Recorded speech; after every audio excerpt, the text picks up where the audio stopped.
KTCT స్కూల్లో బాలికలు ప్రశ్నావళి వక్తృత్వ పోటీలు చాలా సంతోషంగా పాల్గొని ఆ కార్యక్రమం జయప్రదం చేసినారు. వారు పాడిన ప్రార్థనా గీతం నా మదిలో అలాగే నిలిచిపోయింది.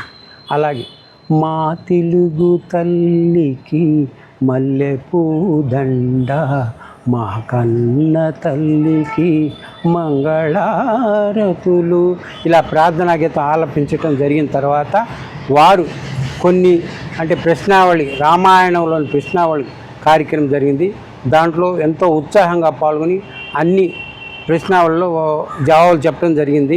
బాలికలకు ఉత్తమ బహుమతులు అన్నీ ఇవ్వటం కూడా జరిగినది. ఇకపోతే ఈ వక్తృత్వ పోటీల్లో మనకి చినిగిన చొక్కాయిన తొడుక్కో, ఒక మంచి పుస్తకం కొనుక్కో అని చెప్పిన వారు కందుకూరి వీరేశలింగం పంతులు.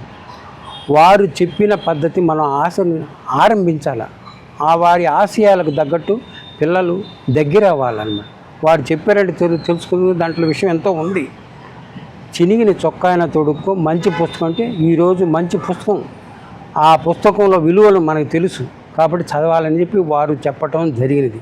అలాగే వితంతువుల వివాహాలను, మూఢాచారాలను వారు పారదోలనమాట. ఇలా విద్యార్థులు కొత్త వక్తృత్వ పోటీలో పాల్గొని మంచి మంచి విషయాలు చెప్పారు. అలాగే వేమన పద్యాల గురించి వేమన ఉప్పు కప్పురంబు ఒక్క పోలిక నుండి చూడ చూడ రుచుల జాడవేరు, ఒక్కొక్క పద్యం చెప్తుంటే పిల్లలు ఎంతో ఉత్సాహంగా ఉండింది. అలాగే గంగిగోవు పాలు గరిటెడైన చాలు అంటూ వాళ్ళు ఒక్కొక్క పద్యం చెప్తుంటే దాని భావంతో మనకి ఉప్పొంగిపోతుంది, ఎంతో ఉత్సాహంగా ఉంటుంది.